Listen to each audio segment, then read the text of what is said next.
아멘. 주변에 계신 분들과 잘 오셨습니다. 반갑습니다. 인사 나누시겠습니다. 우리가 같이 한 절씩 항상 교독하다가 오늘은 처음부터 끝까지 쭉 다 같이 읽어봤는데요. 오늘 나누게 될 우리 죄를 사하여 주시옵고, 그러니까 12절 말씀을 주제로 같이 나누려고 하는데, 이 본문이 다른 본문들에 비해서 깁니다. 그리고 사실 어순이나 이런 것들도 원어나 다른 번역본에 비해서 우리가 가진 성경이 좀 거꾸로 되어 있는 면들도 있고요. 그 무엇보다 사실 용서에 대한 이야기이기 때문에 주기도문 어떤 구절보다 설교하기가 어려운 것 같습니다. 용서가 어렵거든요. 그래서 그 남편분들 종종 아내분들 운전하실 때 막 잔소리 하시잖아요. 반대신가요? 씁쓸한 표정들이 있으시는 것 같은데 괜찮습니다. 힘내세요. 네, 그 유학생 시절에 재산을 털어가지고 차를 샀습니다. 그때가 한 2014년쯤 됐을 텐데요. 사실 가서 한 3달 정도 차 없이 버텼어요. 얻어 타고 버스도 타보고 걸어 다니기도 하고 가능한 그렇게 하려고 했는데 11월 중순 어느 날이었습니다. 그래서 큰아이가 5살, 둘째가 2살일 때인데 큰애 이제 유치원을 아내가 유모차에 태우고 둘째는 아기띠 엄마 떨어지면 난리 나니까 아빠는 쓸모가 없어요. 그래서 이렇게 안고 이렇게 아기띠하고 유치원을 데려다 줬단 말이죠. 그날은 이제 과제가 많이 밀려가지고 제가 이제 못 도와주고, 뭐 도와준다 해봐야 제가 같이 가는 것밖에 없습니다. 차가 없었기 때문에. 근데 아내가 2아이를 데리고 간 겁니다. 근데 한참 공부를 하다가 밖을 보니까 폭설이 온 거예요. 눈이 엄청 많이 와서 잠깐 아침에 한 30-40분인데 눈이 쌓였습니다. 보니까 보도가 안 그래도 좁은데 보도에 눈이 가득 쌓였어요. 보도는 안 치우거든요. 보통 찻길만 치우지. 그래서 아내가 이제 왔습니다. 뭐 떨어지는 소리가 나고 막 이러면서 표정이 안 좋은 겁니다. 그러면서 집에 들어오면서 여보 잘 갔다 왔어 하면서 뭔가 모르게 죄인 모드잖아요. 그랬더니 아내가 도저히 안 되겠다 이러는 거예요. 그래서 아시죠? 이제 혼날 타이밍. 그래서 근데 아내가 그때 여보 장갑 사줘 그러는 거예요. 유모차 끌고 가려면 손 실어서 안 되겠다고. 너무 미안하고 눈물이 앞을 가리고 그래갖고 전 재산 다 털어가지고 다음날 가서 진짜 차를 샀습니다. 제일 싼 거 이렇게 해서 차를 하나 샀는데, 그렇게 산 차이지만 얼마나 소중합니까? 그죠? 그래서 아내한테 제발 조심해라, 제발 조심해라, 길이 넓은데 왜 자꾸 사람 있는 데로 가냐, 조심해라, 잔소리를 얼마나 많이 했는지 몰라요. 그래서 그러다가 어느 날 아내가 스탑사인 위반을 해가지고 30불 벌금이 날라온 거예요. 티켓이. 엄청 미안해하면서 얘기하는 거예요. 30불 벌금 받았다. 근데 이제 제가 진짜 나쁜 사람인 게 그러면 괜찮아 이렇게 해야 되잖아요. 근데 진짜로 화를 냈어요. 이게 뭐하니, 이렇게 크게 돼 있는데 그걸 못 봤냐면서 엄청 막 뭐라 하고, 정신이 있냐 하면서 막 엄청 뭐라 했어요. 아내가 너무 서운해할 정도로. 그리고 한 2-5달 있다가 제가 도대체 무슨 정신이었는지 모르겠는데 학교 텅 빈 주차장에 가만히 있는 가로등을 갖다 박았습니다. 그래서 차에서 연기가 확 올라오고 망했다. 이제 수리비 500불 나와가지고 야 이걸 어떻게 말하지 하면서 이제 차를 매일 아침 저녁 타니까 아내가 모를 수 없잖아요. 여보 왜 에어컨이 안 돼? 에어컨이 왜 안 되지? 하면서 에어컨까지 나간 거예요. 앞에 컴프레서 터져가지고. 그래서 제가 정말 죄인처럼 이렇게 얘기하고 있는데 아내가 슥 지나가면서 저를 싹 쳐다보는 거예요. 별말 안 하고. 별 말씀 안 하시는데 저는 막 이유를 100만 가지를 막 얘기하죠. 막 이래서 그렇고 내가 실수한 게 아니다 이건 하면서 막 계속 막 내로남불이죠. 그래서 내가 한 실수에는 다 이유가 있고 남이 한 실수에는 냉정한 거, 이게 우리 본성이기 때문에, 거기다가 저는 과도하게 그 본성이 강하게 나타나는 사람이라 용서를 설교한다는 것은 매우 비참한 일입니다. 누군가 여러분에게 피해를 입힌 사람을 목사님이 신방하시던 중에 성도님 그래도 용서하셔야죠 이렇게 얘기하면 여러분 어떻습니까? 아멘 이렇게 하시는 분들도 있으시겠죠. 영화 밀양까지 끌고 올 것도 없이 우리 기분이 언짢습니다.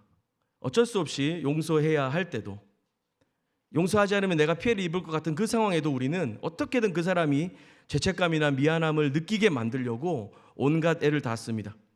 그러나 정작 우리 인간 모두는 본성적으로 또한 용서를 갈망하고 있는 모순적인 존재이기도 하죠. 이렇게 우리 모두는 용서를 필요로 하면서 동시에 용서하기를 굉장히 힘들어합니다. 그런데 오늘 본문은 이렇게 기록하고 있습니다. 세 번역으로 읽어드리겠습니다. 또 우리가 진 죄의 빚을 우리에게서 없애주십시오. 우리가 역시 우리에게 빚진 사람들의 빚을 없애준 것처럼요. 차이점을 눈치채셨습니까?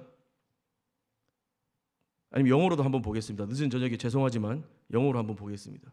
제가 읽지는 않을 텐데요. 눈으로 읽어보세요. 우리가 읽은 개역개정 본문하고 순서가 반대로 돼 있습니다. 우리가 죄를 용서한 것처럼 우리 죄를 용서해 주세요라고 하는 것이 우리 개역개정 번역본이라면 새 번역과 영어 번역에서는 대부분의 번역에서는 우리 죄를 용서해 주십시오라고 먼저 이야기합니다. 원래 문법적으로도 이 순서가 더 가깝다고 하죠. 그런 우리에게 이런 먼저 우리가 용서가 필요한 존재인 것을 예수님은 말씀하시는 겁니다. 그리고 그 대가가 우리가 용서하는 것처럼 말하고 있지만 사실은 우리로 하여금 용서하게 하는 능력이 어디서부터 오는가를 발견하게 하는 것이죠. 그리고 오늘 본문에 죄라고 번역된 단어들은 먼저 보신 것처럼 새 번역과 ESV에서는 빚, 우리가 빚진 것이라고 번역을 하고 있습니다. 물론 죄로 번역하는 것도 무리는 없지만 우리가 생각하는 그 빚, 경제적인 어떤 그런 빚이라고 생각하면서 읽어가는 것이 좀 더 도움이 되는 것 같습니다. 먼저 첫 번째로 나누고 싶은 것은 우리 죄를 사하여 주시옵고입니다. 이 기도는 나의 통제권을 주님께 넘기는 기도라고 저는 좀 정리를 해봤습니다. 일용할 양식을 구하는 것도, 또 유혹에 빠지지 않게 하는 것도, 또 시험에 들지 않게 하는 것도, 우리가 하나님께 우리를 위해 뭔가 해주시기를 구하는 기도인 것이죠. 오늘 우리 본문도 마찬가지로 그 맥락 안에 있습니다. 내가 다른 사람의 빚을 청산해줬기 때문에 내가 얼마나 자비로운 사람인가 따위를 내세우기 전에 우리 자신의 빚을 주님 탕감해 주십시오라고 구하는 것이 먼저입니다. 존 파이퍼 목사님의 그 장래의 은혜라는 책에 보면 거기에서 이 채무자 원리, 채무자 윤리라고 하는 말로 하나님의 은혜를 마치 우리가 갚아낼 수 있는 것처럼 생각하는 사람들이 있다라고 지적을 하거든요. 채무자 윤리. 그러니까 우리가 겪은 서운함, 어려움, 상처, 거절, 피해 이런 것들에 대해서 우리가 생각하면 우리는 하나님으로부터 하나님이 우리로 인해 당한 거절, 상처, 피해, 악함들을 잊어버리는 거예요. 그래서 반대로 본문은 우리로 하여금 하나님이 우리로 인해 당한 큰 거절, 상처, 피해, 악함들에 대해서 먼저 생각하도록 이야기하는 것이죠. 그래서 이 기도에는 어떤 전제가 깔려 있는 겁니다. 우리 모두가 빚진 자라는 것이죠. 이것은 우리가 은혜를 받았으니 갚아야 된다라고 하는 그런 채무자 윤리랑은 다른 겁니다. 하나님 은혜는 갚을 수 있는 빚이 아니거든요. 그럼 이 기도의 본질은 어디에 있을까요? 이 도저히 갚을 수 없는 이 빚의 탕감에 있어서도 우리가 전적으로 하나님께 의존하고 있음을, 그분을 여전히 신뢰하고 있음을 고백하라고 하시는 겁니다. 은혜에 감격해서 자연스럽게 나오는 어떤 순종이 아니라 빚을 갚아야 한다는 어떤 부담감 속에서 억지로 신앙생활을 하는 것이 아니라 우리는 탕감받기 위해서 그 은혜를 갚으려고 기도하는 것이 아니라 부담을 지고 내가 억지로 그 무언가를 이루어내고 있다는 자랑을 위해서가 아니라 하나님이 우리의 삶의 주인이시라는 그분께 우리의 삶의 통제권을 내어드리는 기도로 나아가라는 겁니다. 이 일은 우리의 통제권을 넘어서는 일이기 때문에 그렇습니다. 이 기도는 그래서 우리의 통제권을 주님께 넘기는 기도인 것이죠. 우리는 하나님의 은혜가 절대적으로 필요한 존재이며 우리가 살아가는 매일은 우리를 지으신 목적과는 거스르는 파도 속에 있습니다. 그래서 우리는 항상 죄 가운데 있다라고 고백할 수도 있는 것이죠. 이와 같은 우리 자신의 실존적인 한계를 주님께 내어 맡기는 겁니다. 주님이 필요하다고 고백하는 겁니다. 로마서 3장 23절 말씀인데요. 같이 한번 읽어보겠습니다. 시작. 모든 사람이 죄를 범하였음에 하나님의 영광에 이르지 못하더니 우리 모두는 죄인입니다. 선행, 철학, 종교 등으로 조금 나은 삶을 추구해보고 나는 저 사람보다 좀 괜찮아라고 생각하시는 분이라면 확실히 죄인이라고 말할 수 있습니다. 우리 모두는 죄인입니다. 성경의 선언입니다. 죄와 사망의 권세 아래 우리는 하나님과 깨어진 관계 속에 살아가고 있습니다. 그러나 하나님은 용서의 선물이신 예수 그리스도를 우리에게 주셨습니다. 우리가 그분을 통해 하나님을 의지함으로 우리가 더 이상 우리 삶의 주인 노릇하지 않아도 되게 하셨다는 것이죠. 그 예수님은 용서하시는 하나님 아버지의 본성을 닮으셨고 이 땅에 그 용서하심을 풀어내십니다. 우리로 하여금 그분이 우리의 의존의 대상이시고 우리 삶의 모든 통제권을 가질 수 있는 분이심을 인정하게 하시는 겁니다. 여기까지는 우리가 익히 알고 있는 내용, 그런 이야기입니다. 우리 삶에 와닿든 그렇지 못하든 말이죠. 그런데 여러분, 혹시 여러분의 배우자에게도 말할 수 없는 또 탕감받아야 할 어떤 빚진 마음이 있으십니까? 자녀들을 키우면서 다 내 잘못 같고 내가 그때 실수한 것 같고 남들처럼 못해줘서 그런 것 같고 그렇게 미안하고 죄스러운 마음이 있으십니까? 육아에 무지해서 미성숙해서 다 나 때문에 우리 가정이, 내 자녀들이, 내 부모님이 어떤 어려움에 겪고 있는 것은 아닌가, 그런 죄책감이 있으신가요? 빨리 오은영 선생님의 그 어떤 해결책, 아니면 TV에 나오는, 책에 나오는 그 수많은 정답 같은 이야기들, 세상이 다 저쪽으로 달려가면 된다고 하는 그 해결책이 없어서 지금 여러분은 그 마음에 빚진 마음과 어려움이 있으신가요? 반대로 얼마나 잘 되면 우리가 주님 뜻에 순종하고 그래서 복받은 것이라고 말할 수 있을까요? 우리가 그런 거 끌어안고 나이스한 척, 괜찮은 척 살지 않아도 괜찮습니다. 우리의 삶의 주권과 주도권이 주님께 있기 때문에 그렇습니다. 시편 103편 8절과 13절 말씀인데 제가 읽어볼 테니까 한번 들어보십시오. 여호와는 긍휼이 많으시고 은혜로우시며 노하기를 더디하시고 인자하심이 풍부하시도다. 아버지가 자식을 긍휼히 여김같이 여호와께서는 자기를 경외하는 자를 긍휼히 여기시나니. 뭡니까? 하나님은 우리를 용서하기를 기뻐하시는 분이십니다. 때론 우리는 우리의 문제, 그리고 우리의 실수, 우리의 죄책감으로 꼭 끌어안고 주님께 용서받아야 될 문제라고, 주님께 내어드려야 될 문제라고 나아가지 못할 때가 너무 많습니다. 그러나 그분은 긍휼과 자비가 풍성하신 분이십니다. 노하기를 더디하시고 우리를 자식을 긍휼히 여김같이 대하시는 분이십니다. 그분께 우리 죄를 사하여 주시옵고 기도할 수 있습니다. 우리가 지은 죄의 빚을 탕감해 주시옵소서 기도할 수 있습니다.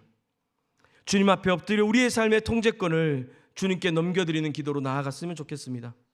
내가 끌어안고 내 방법, 내 속도, 내 욕망으로 점점 아파하고 지쳐가지 말고 우리 주님께 나는 주님이 필요한 존재입니다 라고 고백하는 겁니다. 주님, 나의 모든 통제욕과 고난은 주님의 것입니다 라고 고백할 수 있는 은혜가 저와 여러분에게 있기를 원합니다. 두 번째로 나누고 싶은 것은 우리에게 죄 지은 자를 사하여 준 것 같이입니다. 이것은 죄가 우리를 결정하지 못하게 하는 기도라고 정리해 봤습니다. 우리가 먼저 하나님의 용서를 필요로 하는 존재이고 하나님께 우리의 삶의 주도권과 모든 통제권을 맡길 수 있다면 이제 우리가 그런 자유로 살아가는 삶은 어떤 모습이어야 하겠는가 좀 살펴보려고 합니다. 사실 우리 사는 세상에 용서가 그리 진지하게 받아들여지지 못하는 때가 많은 것 같습니다. 처음 제가 얘기했던 것처럼 매우 우스꽝스러운 용서들이 있습니다. 자기 얼굴에 묻은 똥은 모르고 남 옷에 묻은 먼지를 나무라는 일들이 종종 있죠. 마치 자신은 용서받을 일이 없는 사람인 양, 자비를 베푸는 양 행동하는 사람들이 있습니다. 또 어떤 사람들은 자비로운 용서를 비아냥거리기도 합니다. 상식에 맞지 않다는 것이죠. 2016년 미국 찰스턴이라고 하는 동네입니다. 사우스캐롤라이나니까 남부 쪽에 있는데요. 거기 동네에서 동네 한 흑인 교회에 백인 청년이 총기를 난사한 사건이 있었습니다. 9명이 사망했습니다. 그때 법정에 나온 희생자의 가족들이 큰 슬픔과 분노를 감추지 못하면서도 상당수의 사람들이 그 가해자 백인 청년을 용서한다고 말했습니다. 그 중에 한 사람은 이렇게 말합니다. 나는 당신을 용서한다. 내 가족도 당신을 용서한다. 그리고 당신이 회개하기를 바란다. 회개한다면 당신은 더 나은 사람이 될 수 있을 것이다 라고 하면서 용서를 말했습니다. 너무 아름다운 장면이죠. 그런데 댓글에는 이 범죄에 대한, 그리고 그 용서에 대한 찬반으로 들끓는 댓글들이 넘쳐났습니다. 그 피해자의 그 담대한 용서를 비하하면서 그런 이렇게 물렁한 태도 때문에 이런 증오 범죄들이 끊어지지 않는다라고 외치는 사람들도 있었고, 저 사람은 기독교 신앙을 말하고 있지만 무언가에 취한 것 같다, 상식적이지 않다, 인간적이지 않다, 그러면 안 되는 것이다 라고 하는 사람들이 많았습니다. 당시 제가 함께하던 교회에서 그 주의 찬양 인도는 유일한 동양인이었던 제가 찬양 인도를 했고, 설교는 흑인 집사가 직접 했습니다. 그리고 축도는 백인 담임 목사가 나와서 축도를 했고, 대표 기도는 한국계 어머니를 둔 혼혈인 형제가 섬겼습니다. 그리고 마지막 축도 시간에 담임 목사는 우리 넷을 다 나오라고 얘기하더니 다 같이 어깨동무를 했습니다. 뭐 가능한 모든 인종은 아니었겠지만 저희 교회에서 가능한 모든 다양성들을 다 모았습니다. 그리고 함께 어깨동무를 하면서 축도를 하기 전에 이런 얘기를 했습니다. 그리스도 예수 안에서 우리 사랑을 끊을 수 있는 것은 아무것도 없고, 복음 안에서 환대와 평화를 나누며 용서와 하나됨을 고백하며 살아가는 것이 기독교의 진정한 힘이다 라고 말하면서 예배를 마무리했습니다. 물론 여러분, 복수는 통쾌합니다. 처벌은 정의롭고 배상은 당연한 것처럼 여겨지는 세상입니다. 근데 문제는 아무리 그렇게 해도 우리 마음이 완전히 괜찮아질 수 없다는 것입니다. 예를 들어 사고로 자녀를 잃은 부모에게 이제 배상 다 받으셨고 가해자 처벌 다 받았는데 뭘 또 원하시냐 이렇게 얘기한다면 그건 용서받지 못할 행동일 것입니다. 그렇다고 반대로 피상적으로 난 괜찮아, 넌 괜찮지? 그럼 난 괜찮아, 이런 값싼 용서가 필요한 것도 아닙니다. 더 이상 우리 안에 죄가 복수를 낳고 보복을 낳고 폭력이 다시 그 힘으로 만들어진 폭력들을 또 만들어내면서 우리 안에 있는 죄가 우리의 삶을 결정하도록 하는 것을 거부하는 것, 이것이 하나님의 용서입니다. 우리의 죄가 세상을 돌아가는 방식을 결정하도록 하는 것을 거절하고 막아세우는 것, 이것이 하나님의 용서인 것이죠.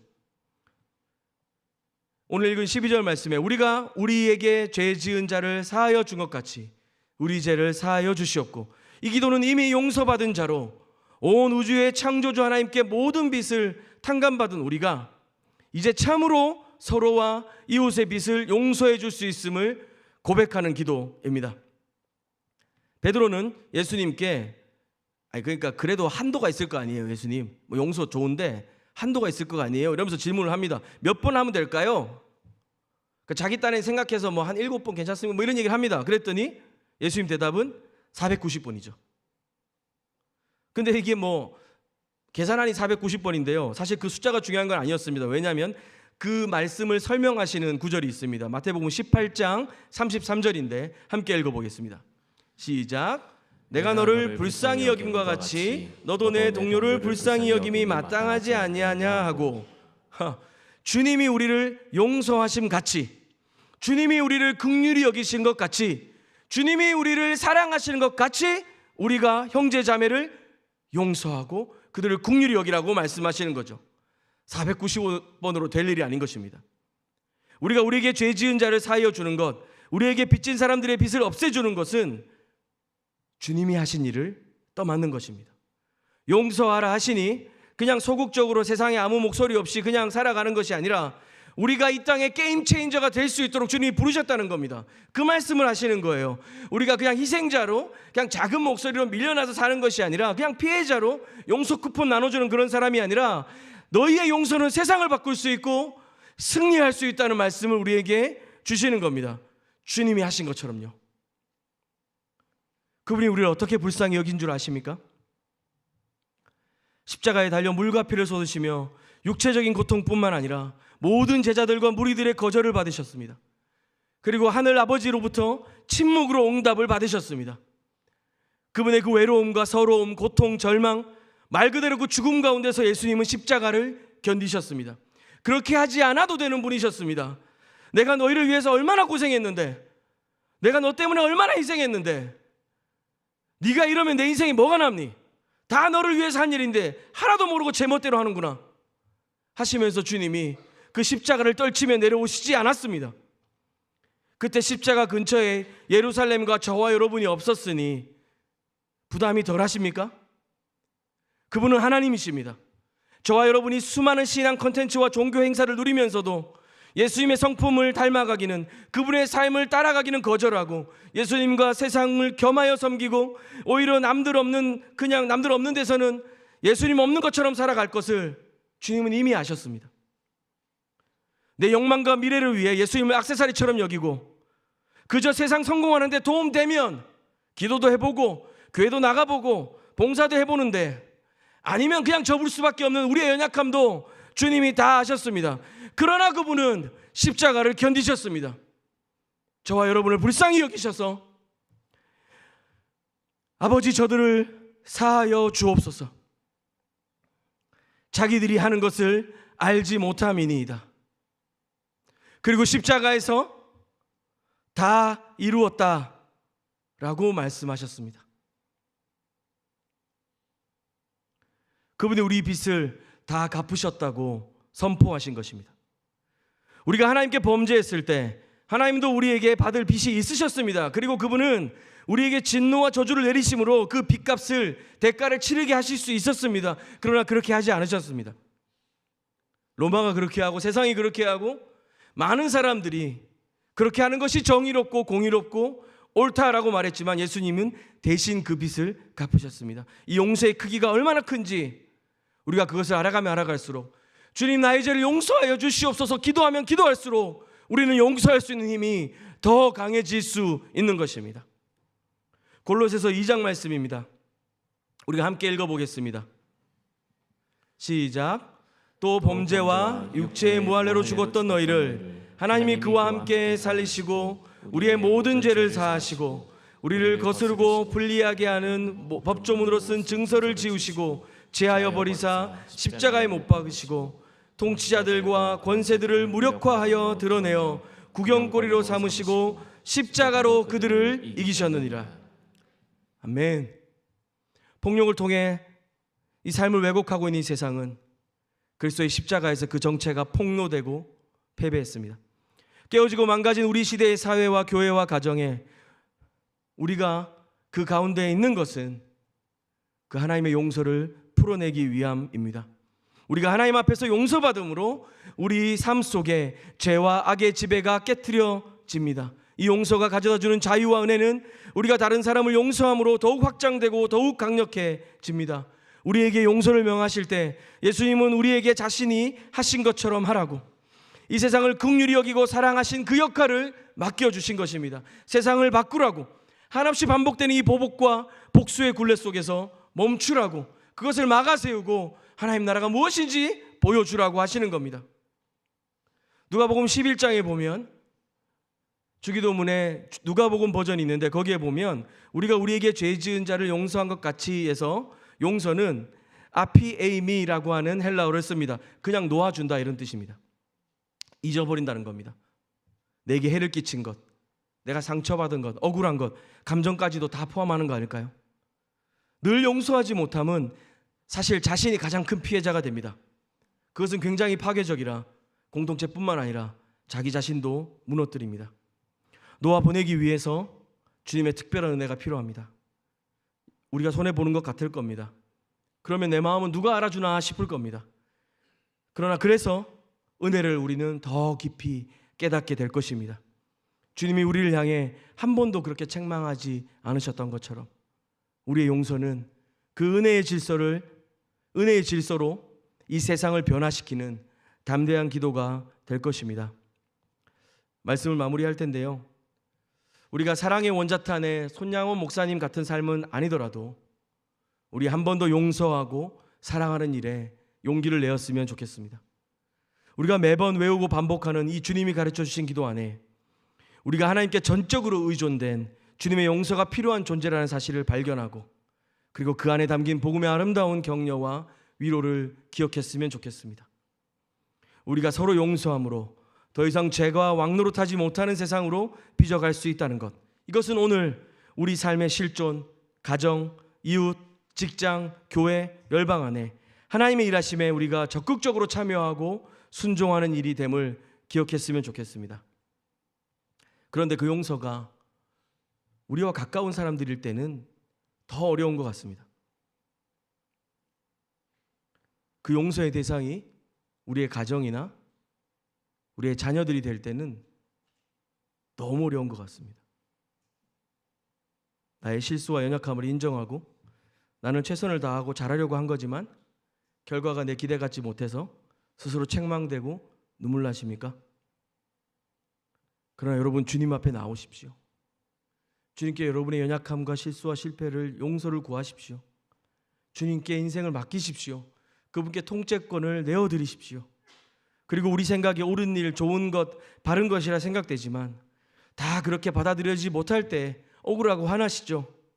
그러나 그럴수록 더 주님 앞에 엎드리십시오. 주님이 은혜 주시고 우리를 용서하시며 그분이 우리를 긍휼히 여기신 것처럼 우리 또한 우리의 자녀와 우리의 가족을 긍휼히 여기고 용서하고 우리의 마음을 내어주도록 주님이 은혜 주실 것을 믿습니다. 그렇게 우리가 우리의 가정과 자녀뿐만 아니라 온 땅을 품고 그분이 그렇게 하신 것처럼 그 긍휼과 사랑을 흘려보내는 저와 여러분이 되었으면 좋겠습니다. 우리 같이 찬양하고 기도하겠습니다.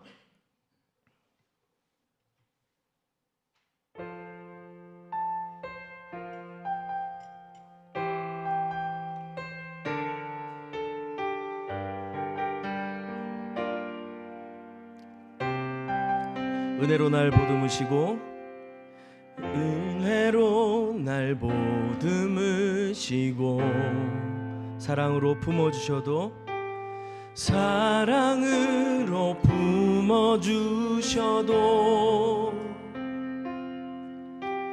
내 마음 한 자락도 지키지 못하는 이 모습 부끄럽습니다.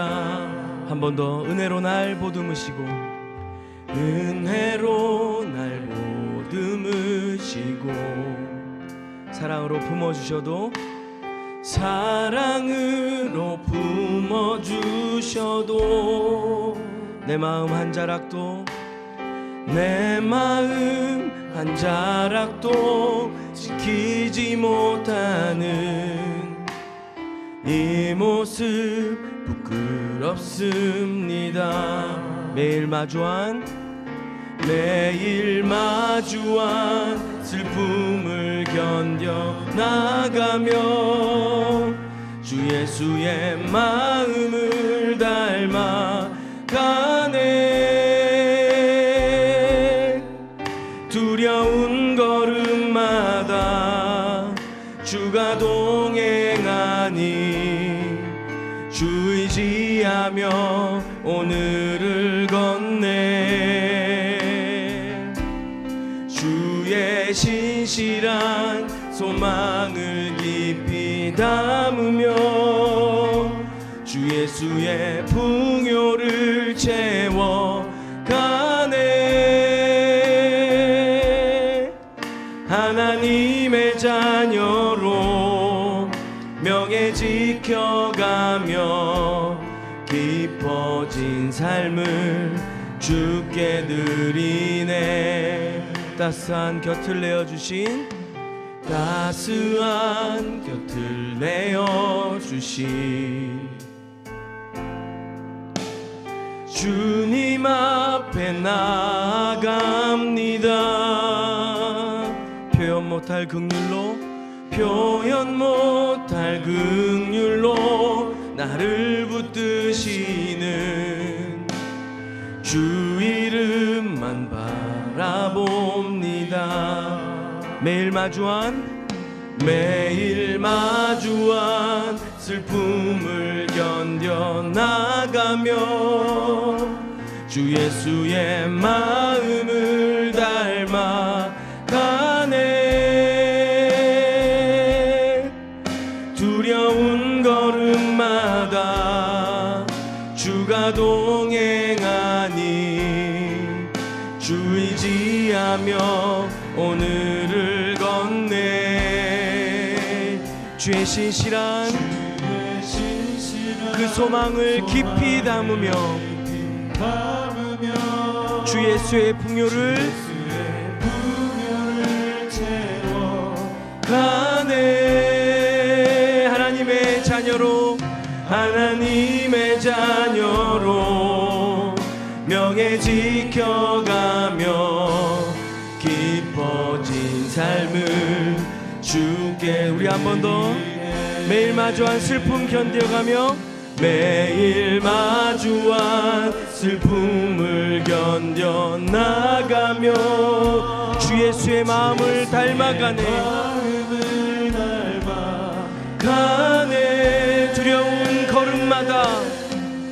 두려운 걸음마다 주가 동행하니 우리 그 주님을 의지하며 오늘도 믿음으로 걸어갑니다. 우리 믿음으로 고백합시다. 주의 신실한 소망을 깊이 담으며 주 예수의 풍요를 채워가네. 하나님의 자녀로 명예 지켜가며 깊어진 삶을 주께 드리네.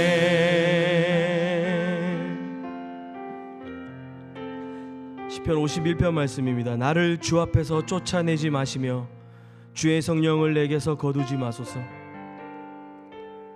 죄로 인해 하나님과 단절되고 하나님과 분리된 것 같은 다윗의 마음에 그의 가장 깊은 갈망은 주님의 임재가 내 마음에서 떠나는 것이었습니다.